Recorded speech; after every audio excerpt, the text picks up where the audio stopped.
Money Pit is brought to you by Iris Smart Home, Lowe's, Home Advisor, Quikrete, and the Home Depot.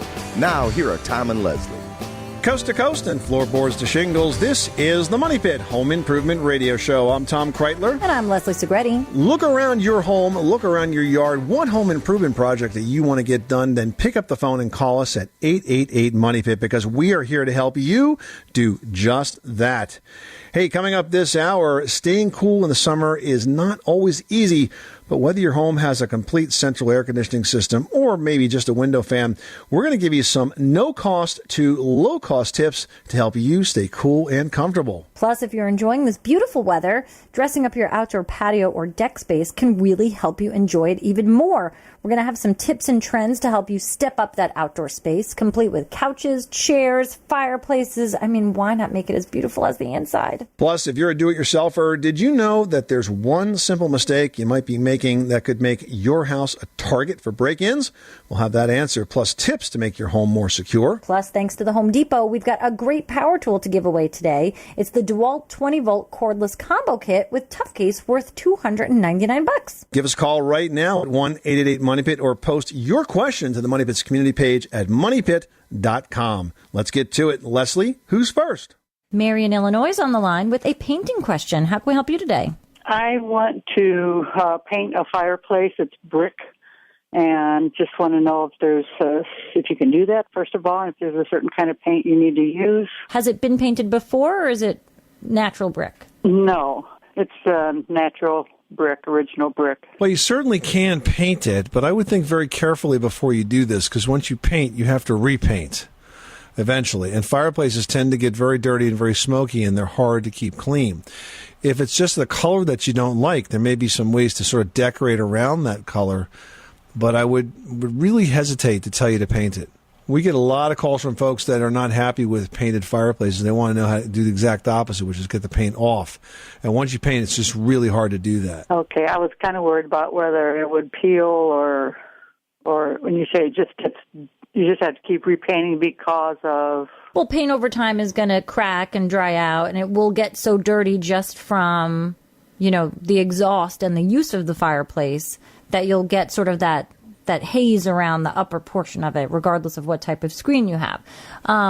Now, the other thing to keep in mind is that since this will be its first time being painted, the brick is so porous that you're going to put a lot of time into priming because it's just going to absorb all of that primer. And you want to get a good quality primer. You want to make sure that you brush in the grout lines, roll on the surfaces of the brick, brush again. So it's a lot of steps. It can be done. But as Tom said, if you want to take that paint off, it's now a chemical stripper. And because that brick is so porous, it's going to have sucked in all of that color. And so it'll never get back to that original brick look again. It'll have that sort of hue of whatever color it was. Okay, great. Well, thank you for your help. I appreciate it. You're very welcome. Thanks so much for calling us at 888-MONEY-PIT. Now we're heading to North Carolina, where Fred's on the line with a humidity problem. How can we help you? I've got two daughters who I think live in our bathroom, constantly taking showers, which is, I guess, a good problem to have. But I'm starting to smell mold and stuff in the house. I think it's tied to that.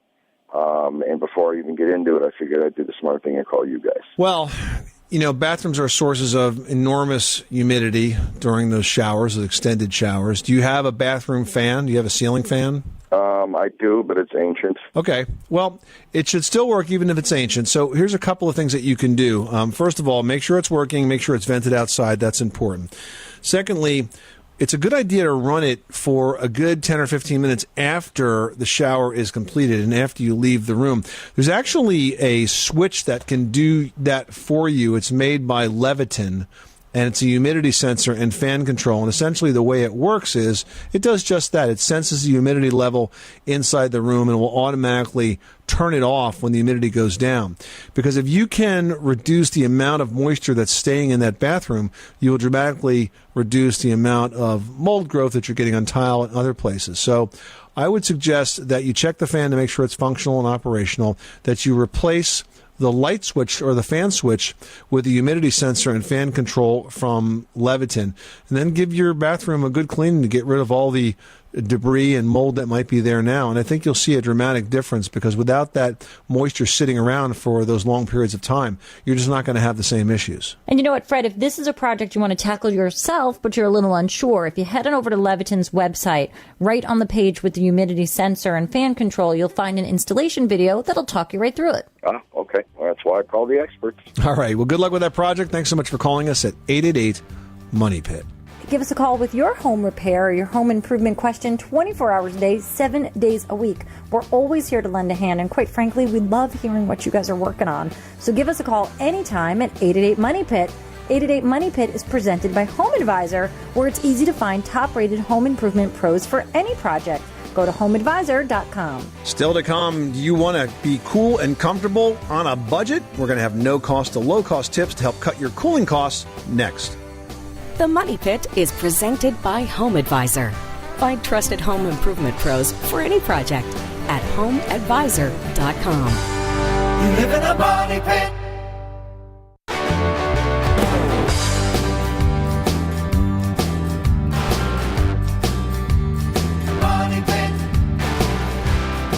The Money Pit is presented by Pavestone. Building a fire pit, patio, planter, walkway, or even a grill surround is quick and easy with Rumblestone from Pavestone.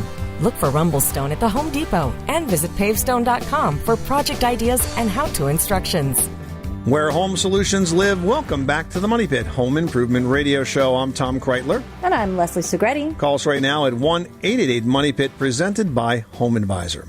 And if you do call us with your question or post it to the community page, you will get the answer to your home improvement question. Plus, this hour, we will toss your name in the Money Pit hard hat, because we're giving away a fantastic set of serious power tools from the Home Depot. That's right. We've got up for grabs the DeWalt 20-volt cordless combo kit with Tough Case. Now, the kit's going to include both a drill driver and an impact driver. And if you guys have never had an impact driver, they really are fantastic. I mean, like, what a great tool. You are able to drill or drive into pretty much any material smoothly with very little effort. And the Tough Case is included for portability. So you'll be doing all of these projects all around town. It's a great prize. It's from the Home Depot, and it's valued at $299. That's going to go out to one lucky caller, drawn at random, or one of you that posts to the community section at moneypit.com. So get to it. The number again is 888-MONEY-PIT. Paul in Connecticut, you've got the Money Pit. How can we help you today? We're working on a paint job where we're covering rough-cut cedar clapboards with Benjamin Moore Arbor Coat, a solid stain that's self-priming. We painted over the same product that was previously sprayed probably about, I'm guessing, 7 to 8 years ago. And what we're running into is just on one side of the house, we're getting bubbles, like moisture bubbles.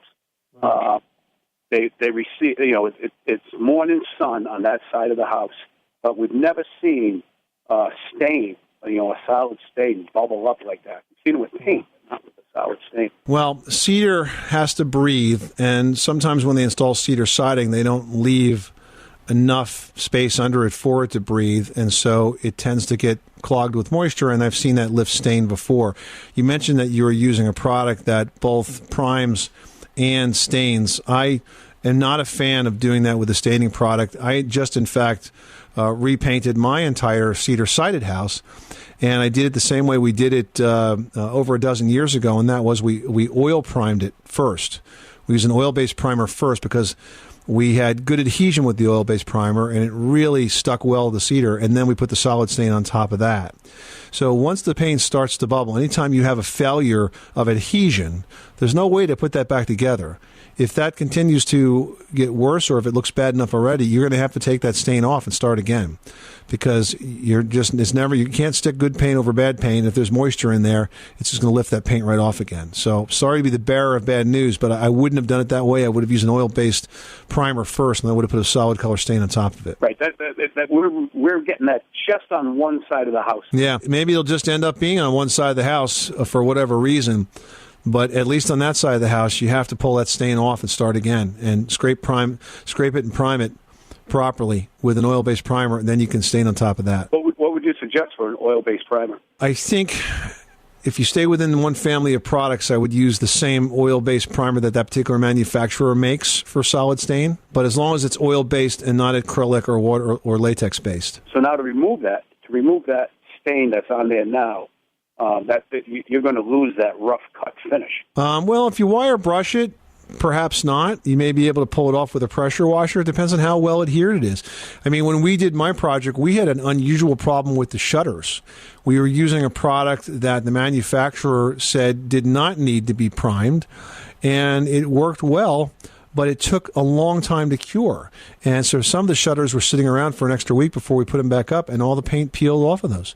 And so we had to actually strip all that paint off and start again. So it even happens to the pros. But once that paint separates, you got to pull it off. There's just no way to save it. All right. Thank you for your help. Paul, good luck with that project. Thanks so much for calling us at 888-MONEY-PIT.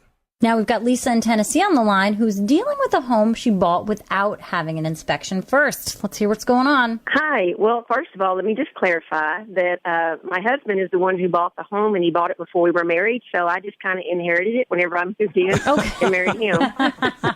See, now if you were married, you never would have let him do that without a good home inspection. Exactly. Okay, we have some spots. We have carpet in a few of our rooms, and each of the rooms, there are some sunken spots. Like you can walk across and it sinks, kind of gives with you, and then the rest of the time it's okay. There's other places that are just fine. And I've had somebody go underneath and check for structural damage, water damage, or termites. Can't find anything. They say it's okay.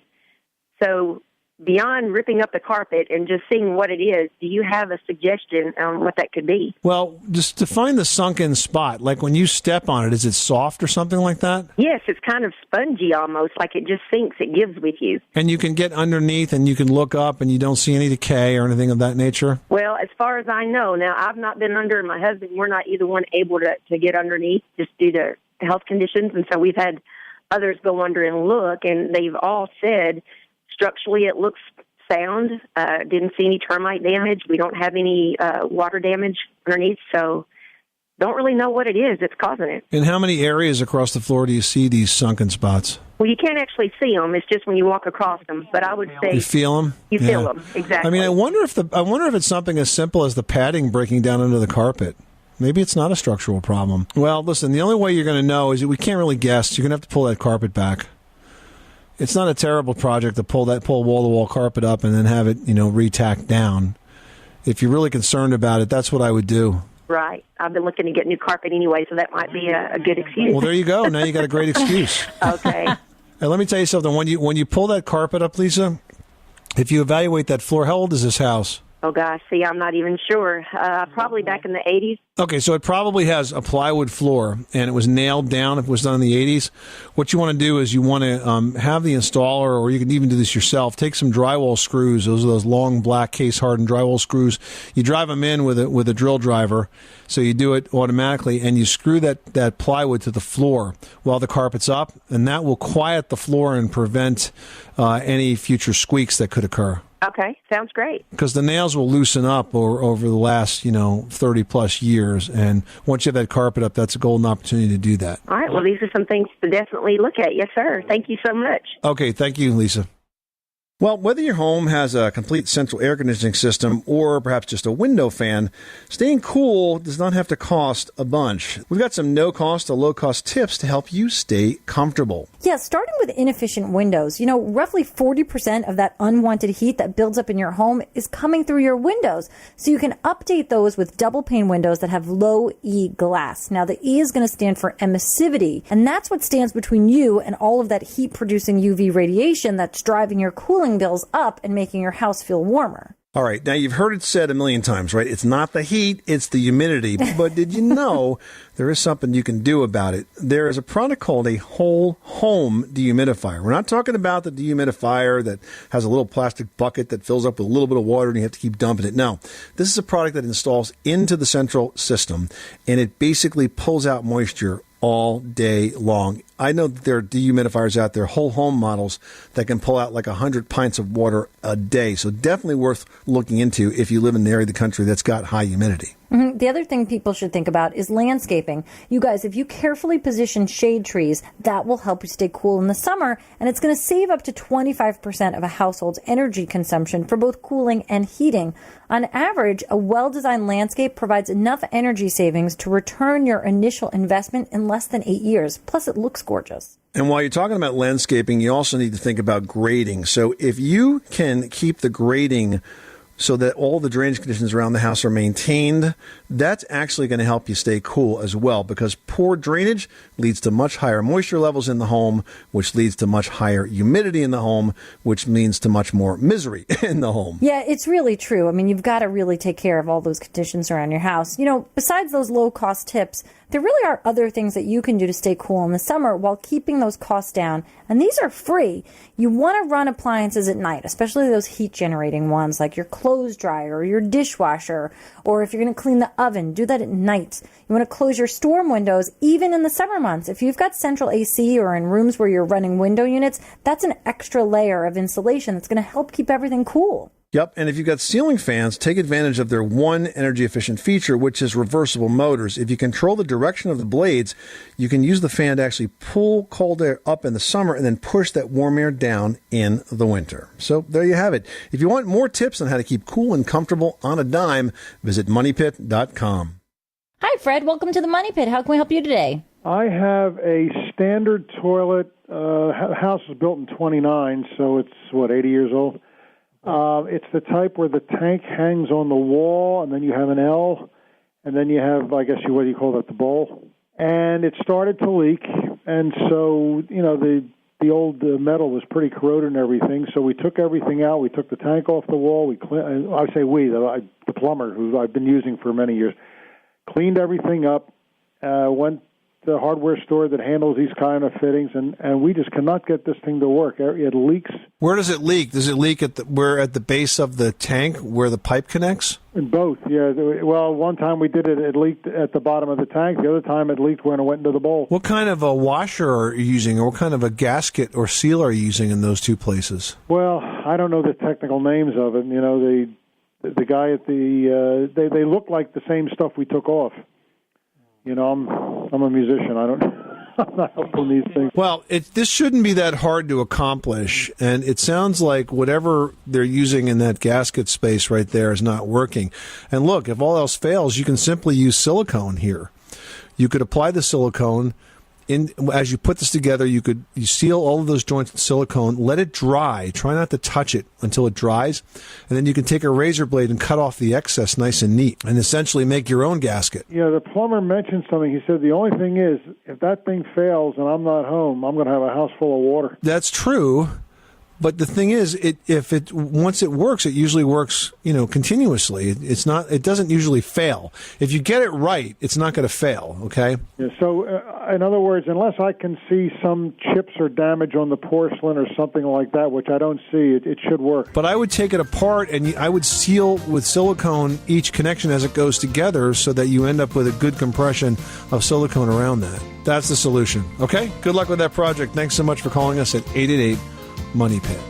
Up next, are you thinking about designing an outdoor living space? Well, why not create one in ways that you never could before? We're going to have the tips, trends, and products to do just that next. 888 Money Pit.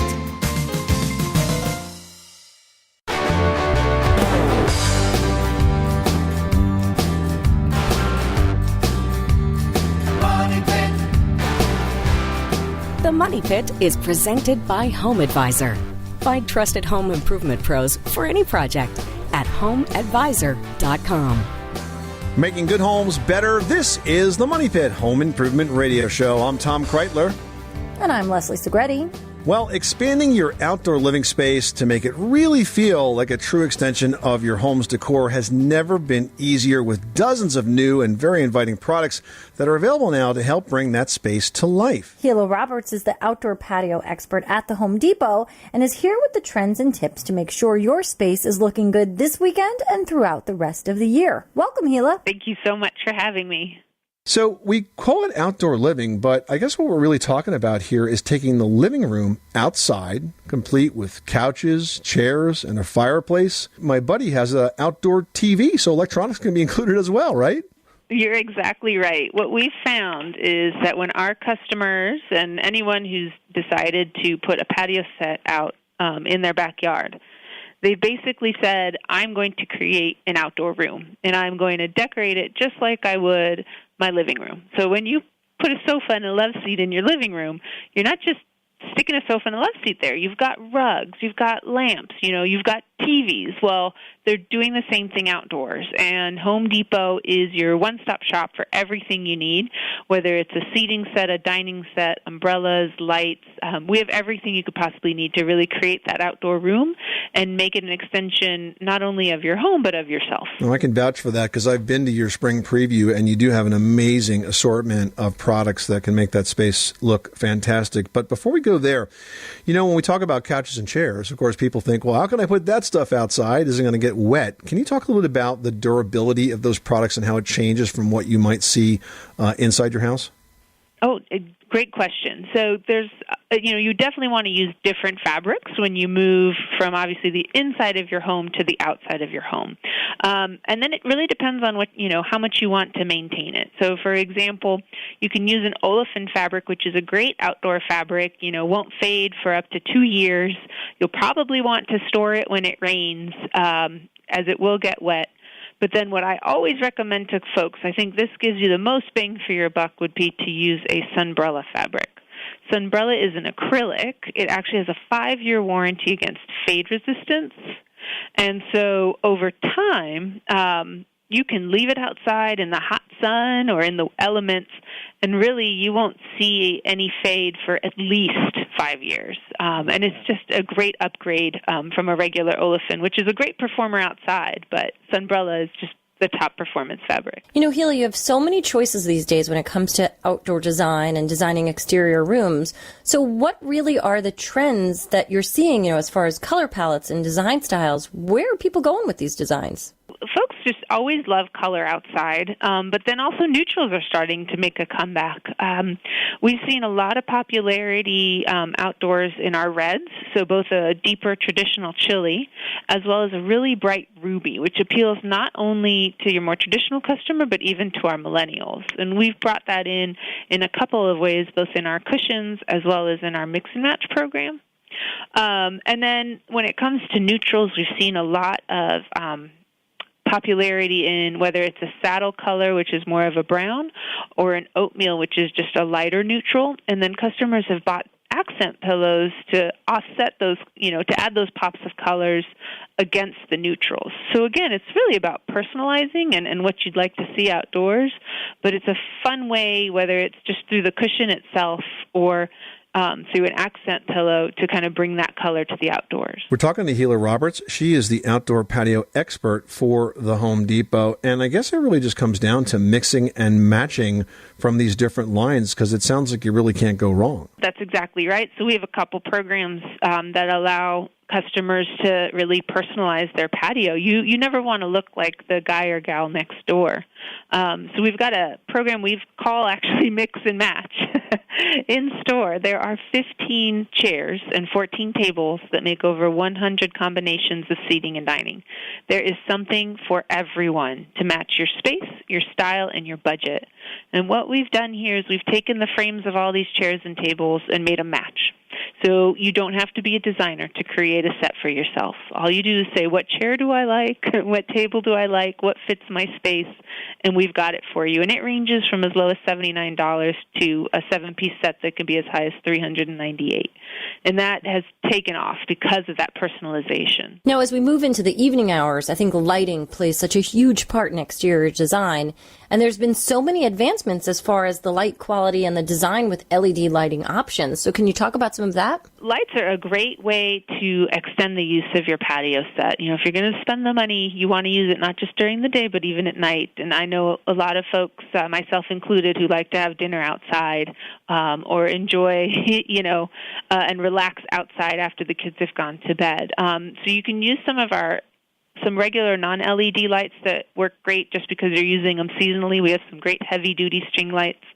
as well as some round cafe lights that have been very popular this year.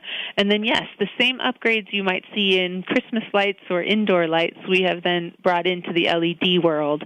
We have a solar offset umbrella that absorbs the sun's rays during the day, and then at night lights up so that you can enjoy an evening outdoors with some ambient light. And one final question, if you were in your living room, you might have a fireplace. Fire pits are incredibly popular today. They're not very expensive, and they really create a focal point in that space, correct?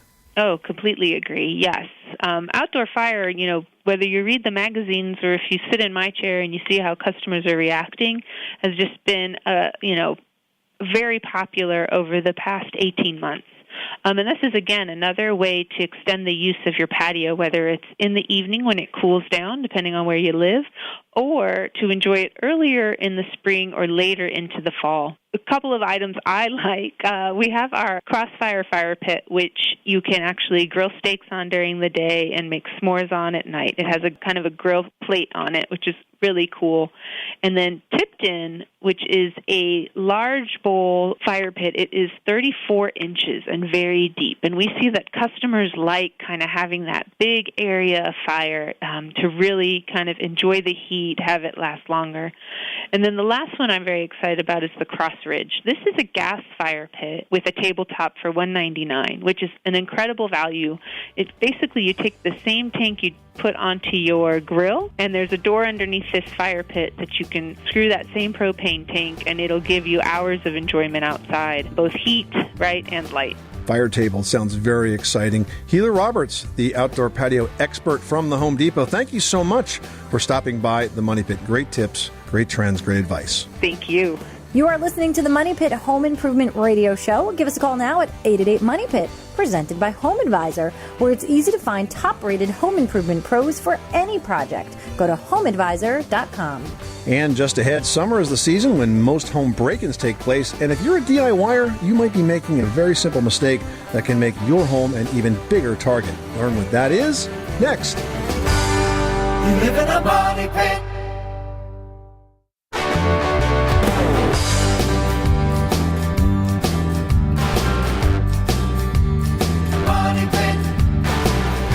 The Money Pit is presented by Iris, a do-it-yourself smart home security system from Lowe's that connects an entire range of compatible smart devices in your home through a single app. With Iris, you can enjoy all the benefits of professional home monitoring for the market-leading price of $14.95 per month. Check it out at your local Lowe's or at Lowes.com. Making good homes better. This is the Money Pit Home Improvement Radio Show. I'm Tom Kreitler. And I'm Leslie Segretti. We'd love to help you out with whatever it is you are working on. So give us a call now at 888-MONEY-PIT, presented by Home Advisor. And if you give us a call or post your question, you're going to get the answer to your home improvement question. Plus, this hour, we're giving away a DeWalt 20-volt cordless combo kit with Tough Case. This kit includes both a drill driver and an impact driver, so two of your main go-to tools in one kit. It's ideal for most drilling and fastening applications, and you get the Tough Case. And I got to tell you, I've got a bunch of these Tough Cases, and they really are tough. I mean, you can throw them around, and nothing really happens to them. And I love the fact that I can put everything that's associated with that tool in that case and close it without, trying to force it in, which sometimes they make these cases so tight. Right. If you put one little screwdriver bit in there, you can't close it anymore. So this is really well designed. It's available at the Home Depot and HomeDepot.com. It's worth $2.99, so you can check it out there. But if you are the very fortunate listener who picks up the phone and calls us at 888-MONEY-PIT or post their question to the community page at MoneyPit.com, we may just send that DeWalt 20-volt cordless combo kit with the Tough Case out to you. Well, did you know that the top 2 months for residential break-ins are July and August? We've got a tip to help you avoid becoming a victim in today's home security tip presented by Iris Smart Home Security. Yeah, there's a common mistake that many do-it-yourselfers out there make, and it can make your home a lot more likely to be broken into, and it's this. They leave their tools around. I mean, think about it. Leaving tools outside that burglars can use to get in, like hammers, screwdrivers, saws, ladders. Basically, you're handing the keys to your house to a thief, giving them the tools to break in. Absolutely. And after those projects are done for the day, you got to make sure you get those tools back into the shed or the garage or the house. You may be surprised to learn how many break-ins happen because of this very reason. It's because of an easy opportunity like a ladder leaning against the house because you just won't put it away. Well, the ladder is very, very convenient for the burglar if they show up, and they can use it to break into the second floor of your house, which is sometimes a lot easier to get into if you think about it than the first floor, as long as you got a ladder. Yeah, I never lock the upstairs windows. Right. Hi, don't break into my house, but I never lock them. Think about it, guys. You got to keep yourself safe. Today's home security tip has been presented by Iris Smart Home Security, a DIY system that connects an entire range of compatible smart devices in your home through a single app. And it lets homeowners create a do-it-yourself tailored system that's not only convenient but effective with a 24/7 monitored protection for as little as $15 a month. You'll find Iris at Lowe's, Lowe's.com, and Amazon. The Iris Smart Hub retails for just $69.99, and the Security Starter Pack is $99.99. Now we're going over to Alaska, where Mary has a question about siding. How can we help you today? We recently sided our house with concrete siding. It's 25 years old, and underneath is plywood and then Tyvek. We used 4x8 or 4x12 panels that are pre-painted, but I can't remember if they're 4x8 or 4x12. And they're attached to the plywood walls, and they're attached vertically. On that, we attached 2-inch batten, which was also pre-painted at the factory, and those 2-inch batten run vertical on 8-inch centers. Okay. My first question is, do I need to caulk where the batten attaches to the panels? And secondly, do I need to caulk the nail holes on the batten? Well, you wouldn't caulk where the batten attaches to the panels. You might use an adhesive in that area if that's recommended by the siding manufacturer. In terms of the nail holes, generally you don't have to caulk nail holes. You know, as long as you're not smashing the nails in and breaking the siding, they're usually tight enough around them where you do not have to caulk each individual nail head. The nail holes have broken through the painted surface. So if they broke through the painted surface, it's not a bad idea to touch them up with a little bit of caulk, but I wouldn't be too concerned about it. Okay, and then you think that it needed to be caulked or adhered to behind the batten before it was attached? Well, no. What I said was I don't think you need to caulk it because there's really no seal between the siding and the batten or the strip of wood. What you might need to do there is, or an option might be to use an adhesive, like a construction adhesive, to help adhere the siding pieces to the batten, but I wouldn't do that unless it was recommended by the manufacturer of the siding. They're going to have specifications for how to install the siding, and it tells you to use an adhesive, use it. If not, you just fasten it with the nails. Okay, thank you very much. You're welcome, Mary. Thanks so much for calling us at 888-MONEY-PIT. Still to come, we've got easy decor ideas and design trends, plus answers to your questions from the Money Pit community after this. You live in a money pit.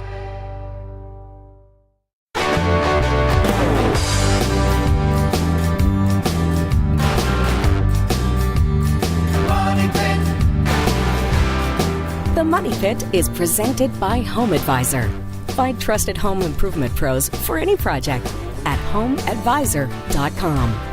Where home solutions live, this is the Money Pit Home Improvement Radio Show. I'm Tom Kreitler. And I'm Leslie Segretti. Give us a call now with your home improvement question to 888-MONEY-PIT. 888-MONEY-PIT is presented by Home Advisor. From small repairs to a major remodel, Home Advisor is the fast and easy way to find the right pro for any kind of home project. But remember, you can also post your question to the community section at the Money Pit. I've got one here from Mike who writes, having a hard time installing the dryer vent tube. The inlet outlet doesn't line up, and I end up squishing the vent tube up against the wall. I know this is restricting airflow. There's got to be a better way. What products, methods can you recommend? Yeah, you're right about that, Mike. I mean, getting that dryer vent connection right is far more important than most people know, and for a bunch of reasons. I mean, it's important for safety because dirty dryer ducts are a leading cause of house fires, and the longer the dryer duct has to work to vent that moisture, the more energy it burns up in the process, not to mention the increased wear and tear on all your clothes as they tumble around waiting to get dry. So it sounds like you've tried kind of the straightforward approach, and it didn't work so well, so I'm going to give you a couple of things that you can check. First of all, you may not have to vent that out of the back of the dryer because very often dryers can be modified so that it vents out the side. Now, I know this because I know it, but I also know it because I actually did it. When we remodeled our laundry room, we didn't want to go out the back because it was too far to get outside the house, so we took it out the side. And you can do that like inside the cabinet of the dryer itself. You need a couple extra pieces to make that additional 90-degree turn, and sometimes there's a kit the manufacturer will sell you. But getting that duct out as quickly and as short a distance as possible is really, really important. Also, once you have that ducting set, you need to make sure you keep it clean. So once it's installed, pick up a dryer cleaning tool. There's a bunch of them out there. We use one called a lint eater that you can actually brush that thing out on a regular basis. But if you get that duct modified with some of that prefabricated duct and you keep it clean, your clothes are going to get dry quickly and in a much safer and more efficient manner.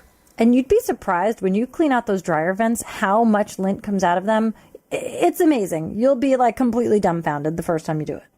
Well, a few outgoing trends have had unusually long shelf lives, which means there's a good chance that they'll show up in your home.